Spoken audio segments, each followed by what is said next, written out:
The Denver Broncos have completed the bulk of their free agency signings, and the team is running low on salary cap space, but a few more budget moves could be in play before the NFL draft next month. I was running through some of the top remaining free agents out there that would make sense for Denver specifically. Here are my top four choices. What's up, buddies? Welcome back. If you are new here, make sure you hit the subscribe button. We cover all AFC West news here on this channel. So, coming in at number 4 for the Broncos, I'm going to go with wide receiver Amari Cooper.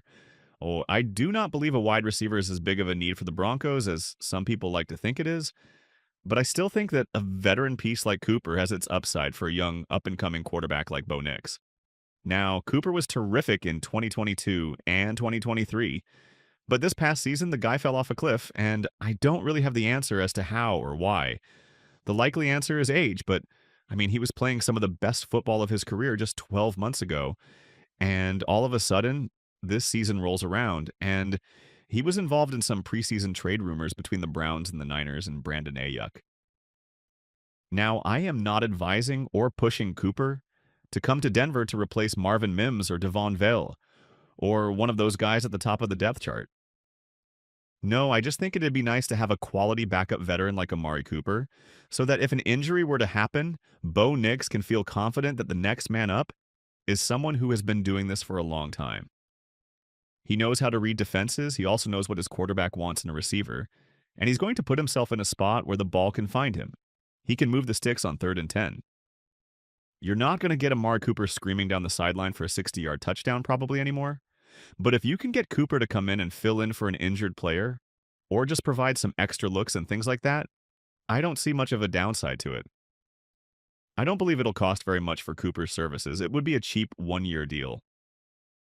At number 3, we're going to go with another Buffalo Bill. It is Von Miller. It wouldn't be a stretch to call Miller one of the greatest players in Denver Broncos history.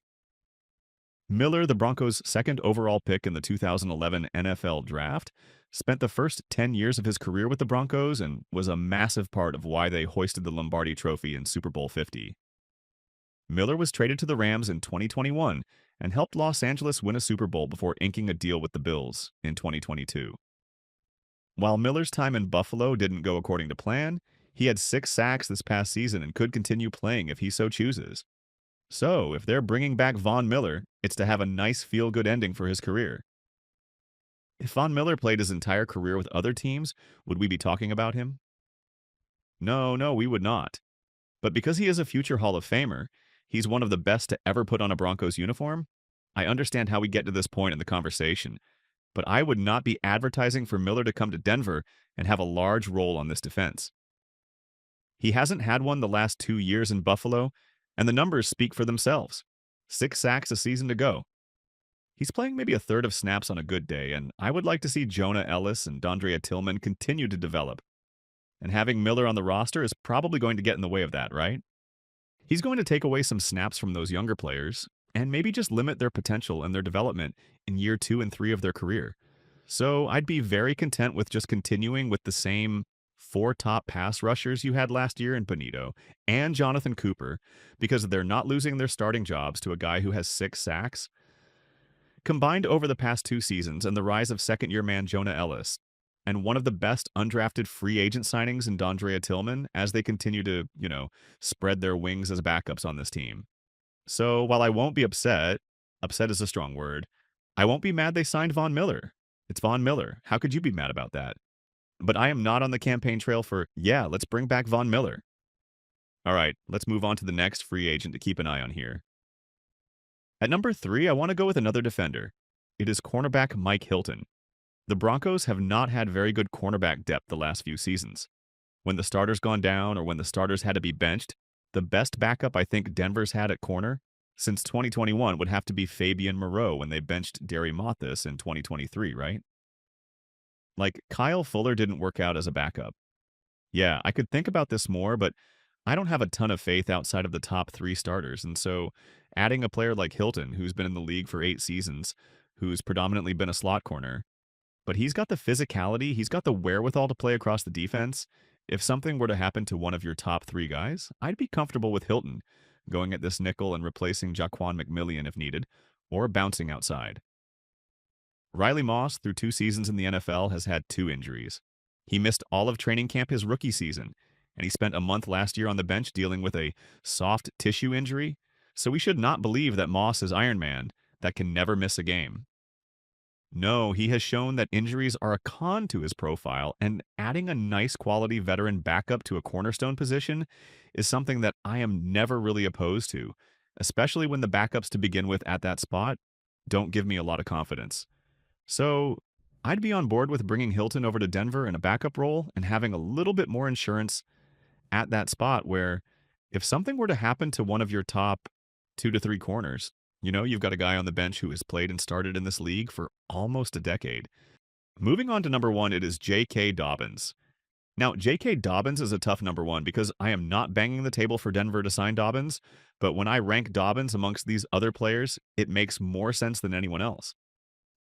Denver, I don't think personally needs to address receiver in a big, splashy way, but Dobbins could actually be a starter for this team. Now, the injuries have sucked for him over his entire career, especially in Baltimore. But last year with the Chargers, he found something. And if it was not for going on IR for 4 games, he would have averaged out about 1,000 yards and 12 touchdowns. The Chargers went out and signed Najee Harris this offseason. Dobbins, unfortunately, is a free agent at the wrong time. If he was a free agent last year, he would have been gobbled up. He would have been given $7 to $8 million like DeAndre Swift and Tony Pollard were. But it's a bad time to be a free agent running back because the draft is so loaded with running backs. Any team thinking of paying a running back would just go to the draft and get one younger and cheaper there. That's why I think Dobbins is still unsigned. The injury is a little bit, but probably because any team thinking of getting a running back is just going to wait till April. Now, as a result, that means Dobbins' price could drop significantly, and if it does drop significantly, I don't see the harm in bringing him in. Look at the running back room here. How many of these guys do you think are honest locks to make the 53-man roster? Audric Esteem, but maybe? They were hoping for more out of him last year, and they didn't get it. They kept having to play Javonte Williams, and they did not want to do that. So you could have a new running back room where it's a rookie, it's Dobbins, and it's Estime. Maybe you go with 4 backs and sneak McLaughlin on there. I don't think it's out of the question to go double-dip free agency and draft at running back, and Dobbins is the best running back out there, and this team desperately needs a running back. That's a wrap on my top 4 free agent options for the Denver Broncos as they prepare for the NFL draft. Each of these players brings unique value, but what do you think? If the Broncos could only sign one of these 4, who would you pick and why? Let me know your thoughts in the comments below, and don't forget to hit the subscribe button for more AFC West updates. See you in the next one.